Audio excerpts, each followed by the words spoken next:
Halo, Assalamualaikum warahmatullahi wabarakatuh.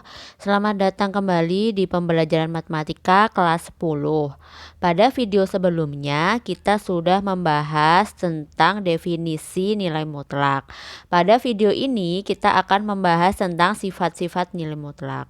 Sebelumnya, saya ingin menyarankan kalian untuk menggunakan headset agar suara terdengar lebih jelas. Langsung saja kita simak materi kali ini. Pada materi nilai mutlak yang akan kita pelajari ada definisi nilai mutlak, sifat-sifat nilai mutlak, persamaan yang memuat nilai mutlak, dan pertidaksamaan yang memuat nilai mutlak. Pada video sebelumnya kita sudah membahas tentang definisi nilai mutlak. Bagaimanakah definisi nilai mutlak itu? Nah, definisinya seperti yang sudah kemarin kita pelajari, di mana mutlak X akan bersifat positif jika X-nya lebih dari 0 dan bersifat negatif jika X-nya kurang dari 0. Dan pada video kali ini kita akan membahas tentang sifat-sifat nilai mutlak. Langsung saja, apakah sifat-sifat nilai mutlak itu? Ada berapakah sifat-sifat nilai mutlak itu? Sifat yang pertama, ada mutlak negatif X sama dengan mutlak X. Contohnya, mutlak negatif 2 sama dengan mutlak 2. Mengapa? Karena mutlak negatif 2 itu nilainya sama dengan 2 dan mutlak 2 nilainya juga sama dengan 2. Contoh yang lainnya, mutlak negatif 5 sama dengan mutlak 5. Mengapa? Karena mutlak negatif 5 sama dengan 5 dan mutlak 5 nilainya juga 5. Sifat yang kedua adalah mutlak X sama dengan akar dari X kuadrat. Mari kita lihat contohnya. Di sini ada mutlak 2 sama dengan akar 2 kuadrat. Mengapa? Karena mutlak 2 sama dengan 2 dan akar 2 kuadrat. 2 kuadrat itu kan 4, berarti akar 4 sama dengan 2. Coba kita lihat contoh yang satunya. Di sini ada mutlak negatif 5 sama dengan akar 5 kuadrat. Mutlak dari negatif 5 sama dengan 5 dan akar dari 5 kuadrat. Akar 5 kuadrat itu kan akar 25 ya. Akar 25 itu adalah 5. Maka mutlak negatif 5 sama dengan akar dari 5 kuadrat. Selanjutnya sifat yang ketiga. Sifat yang ketiga adalah mutlak X kuadrat sama dengan mutlak negatif X dikuadratkan sama dengan X kuadrat. Mari kita lihat contohnya. Di sini ada mutlak 3 dikuadratkan sama dengan mutlak negatif 3 kuadrat sama dengan 3 kuadrat. Coba kita lihat mengapa bisa sama. Di sini ada mutlak 3. Mutlak 3 itu kan 3, berarti 3 dikuadratkan, berarti nilainya 9. Terus mutlak negatif 3 kuadrat. Berarti negatif 3-nya harus kita kuadratkan dulu. Negatif 3 dikalikan dengan negatif 3 sama dengan 9. Mutlak 9 sama dengan 9. Selanjutnya ada 3 kuadrat. Yang kita tahu 3 kali 3 sama dengan 9. Berikut contoh yang kedua ada 5. Mutlak 5 kuadrat sama dengan mutlak negatif 5 dikuadratkan sama dengan 5 kuadrat. Next, sifat yang keempat. Di sini ada mutlak X dikurangi dengan Y sama dengan mutlak Y dikurangi dengan X, di mana XY-nya anggota bilangan real. Contohnya, kita ambil X sama dengan 3 dan Y-nya 2. Mutlak 3 dikurangi 2 sama dengan mutlak 2 dikurangi 3. Kenapa ini bisa sama? Coba kita lihat penguraiannya. Di sini mutlak 3 dikurangi 2 itu kan 1 ya. Berarti mutlak 1. Mutlak 1 sama dengan 1. Selanjutnya ada mutlak 2 dikurangi 3. 2 dikurangi 3 itu kan negatif 1. Mutlak dari negatif 1 sama dengan 1. Next, sifat yang kelima. Mutlak XY, mutlak X, Y sama dengan mutlak X dikalikan dengan mutlak Y, di mana X, Y-nya anggota bilangan real. Contohnya kita ambil X sama dengan 3 dan Y-nya sama dengan 2. Coba kita lihat. Mutlak dari 3 kali 2 sama dengan mutlak 3 dikalikan dengan mutlak 2. Mutlak 3 dikalikan 2. 3 kali 2 itu adalah 6, berarti mutlak 6 sama dengan 6.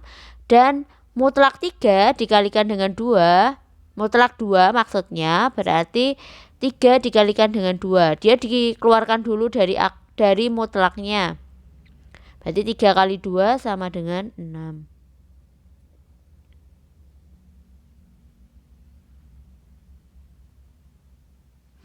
Sifat yang keenam ada mutlak X per Y sama dengan mutlak X per mutlak Y, di mana XY anggota bilangan real.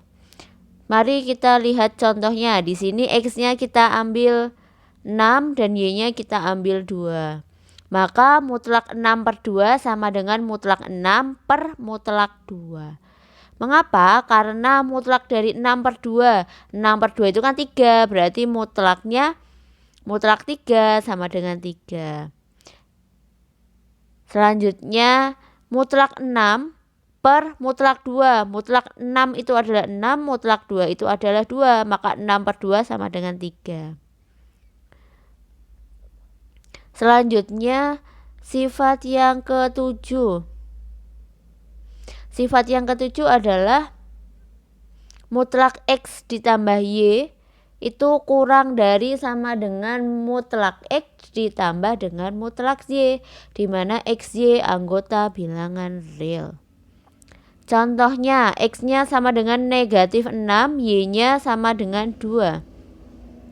Mutlak negatif 6 ditambah 2 itu kurang dari sama dengan mutlak negatif 6 ditambah dengan mutlak 2. Mengapa? Karena di sini mutlak negatif 6 ditambah dengan 2 itu adalah nilainya negatif 4. Maka mutlak dari negatif 4 sama dengan 4. Terus mutlak negatif 6 ditambah dengan mutlak 2, berarti masing-masing harus dikeluarkan dulu dari mutlaknya. Mutlak dari negatif 6 adalah 6, mutlak 2 adalah 2, berarti 6 ditambah 2 sama dengan 8. Jadi 4 itu kurang dari 8 atau 4 itu lebih kecil dari 8. Next, masuk ke sifat yang ke-8, di mana mutlak X dikurangi dengan mutlak Y kurang dari sama dengan mutlak X dikurangi Y, di mana XY-nya anggota bilangan real. Contohnya, kita ambil X sama dengan negatif 6 dan Y-nya sama dengan 2. Mutlak negatif 6 dikurangi dengan mutlak 2 itu kurang dari mutlak negatif 6 kurangi 2. Mengapa? Coba kita lihat di sini. Mutlak dari negatif 6 itu nilainya 6 dan mutlak dari 2 itu adalah 2. Jadi 6 dikurangi 2 itu adalah 4. Jadi yang pertama itu kita keluarkan dulu dari mutlaknya. Lanjutnya yang kedua, mutlak negatif 6 dikurangi dengan 2 sama dengan min 6 min 2, berarti mutlak dari negatif 8. Mutlak dari negatif 8 itu adalah 8. Jadi di sini 4 itu adalah kurang dari 8 atau 4 itu lebih kecil dari 8. Nah, sekarang kita mau coba bahas soal yang kemarin di nomor 5. Di nomor 5A di sini ada soal mutlak 3 kali 5 dikurangi 9 ditambah dengan mutlak 6 dikurangi dengan 2 kali 4 dikurangi lagi dengan mutlak 2 kali 6 dikurangi 16. Nah, di sini yang harus kita selesaikan adalah yang berada di dalam mutlak ini terlebih dahulu. Nah, yang pertama dulu 3 dikalikan dengan 5. Titik ini berarti kali ya. Berarti kan 3 dikalikan dengan 5 itu adalah 15 dikurangi dengan 9 ditambah dengan, nah pengurangan dengan perkalian duluan, yang mana yang harus kita kerjakan? Perkaliannya terlebih dahulu, berarti 6 dikurangi dengan 2 kali 4, 8 dikurangi lagi dengan 2 kali 6 dikurangi 16, yang harus kita kerjakan perkalian dulu. 2 kali 6 berarti 12, 12 dikurangi dengan 16, seperti ini. Belum selesai, kita harus selesaikan lagi yang ada di dalam mutlak, berarti 15 dikurangi 9 berarti 6 ditambah dengan 6 dikurangi dengan 8 negatif 2 dikurangi lagi dengan 12 dikurangi 16 berarti negatif 4. Nah sekarang kita keluarkan dari mutlaknya. Mutlak dari 6 itu adalah 6 ditambah dengan mutlak dari negatif 2, berarti 2 dikurangi dengan mutlak dari negatif 4, 6 ditambah 2, 8 dikurangi dengan 4, hasilnya berapa? 4. Nah sekarang kita masuk ke soal 5B. Di sini ada mutlak 2 kuadrat dikurangi dengan 9 dikalikan dengan mutlak 3 dikurangi 5 pangkat 3 dikurangi dengan mutlak 4 dikurangi 2 kuadrat. Yang harus kita selesaikan adalah yang berada di dalam mutlak terlebih dahulu. 2 kuadrat berarti 4 dikurangi dengan 9, 3 dikurangi dengan 5 berarti negatif 2 pangkat 3 dikurangi dengan 4 dikurangi 2 berarti 2 kuadrat. 4 dikurangi dengan 9 berapa? Negatif 5. Nah ini kita harus pangkatkan terlebih dahulu. Kenapa? Karena pangkatnya berada di dalam mutlak.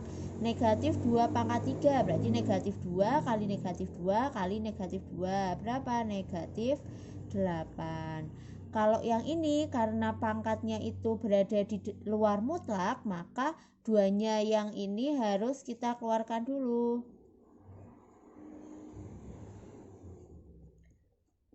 Nilai dari mutlak 2 berapa? Berarti 2 kuadrat. Nilai dari mutlak negatif 5 berarti 5 dikalikan dengan mutlak negatif 8, nilainya 8 dikurangi dengan 2 kuadrat, 4. Yang harus dikerjakan apa dulu antara perkalian dengan pengurangan? Yang harus kita kerjakan adalah perkalian dulu. 5 kali 8 berapa? 40. 40 dikurangi dengan 4 sama dengan 36.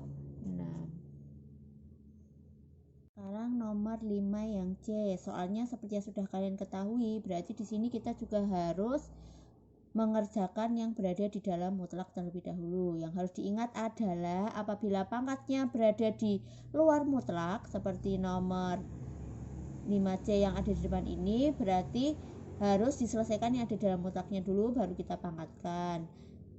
Terus kalau yang ini 2 dikurangi 4 kuadrat berarti harus kita pangkatkan dulu baru dikeluarkan dari mutlaknya. Antara pengurangan dan perkalian yang harus kita kerjakan dulu adalah yang perkalian, itu harus diingat. Berarti 3 dikurangi dengan 8 pangkat 3 ditambah dengan 1 dikurangi dengan 4 negatif 3 per 3-nya kita keluarkan dari mutlak berarti 3 pangkat 3 dikurangi dengan 2. 4 kuadrat berapa? 4 kali 4, 16. Nah, di sini 3 dikurangi dengan 8 berarti negatif 5. Pangkat 3 ditambah dengan kita keluarkan dari mutlaknya berarti 3 kuadrat per 3 pangkat 3, 27. Dikurangi dengan 2 kurangi dengan 16 berarti negatif 14. Kita lanjutkan di sini ya. Mutlak dari negatif 5 berapa? 5 berarti 5 pangkat 3 ditambah dengan 3 kuadrat 9 per 27 dikurangi dengan mutlak dari negatif 14, berarti 14. 5 pangkat 3 berapa? 5 kali 5 kali 5, 125 ditambah dengan 9 per 27 dikurangi dengan 14, 13. Nilainya adalah 134 per 13.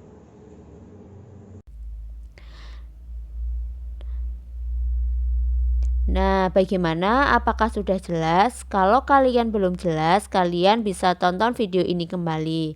Sampai ketemu di video selanjutnya. Terima kasih. Assalamualaikum warahmatullahi wabarakatuh.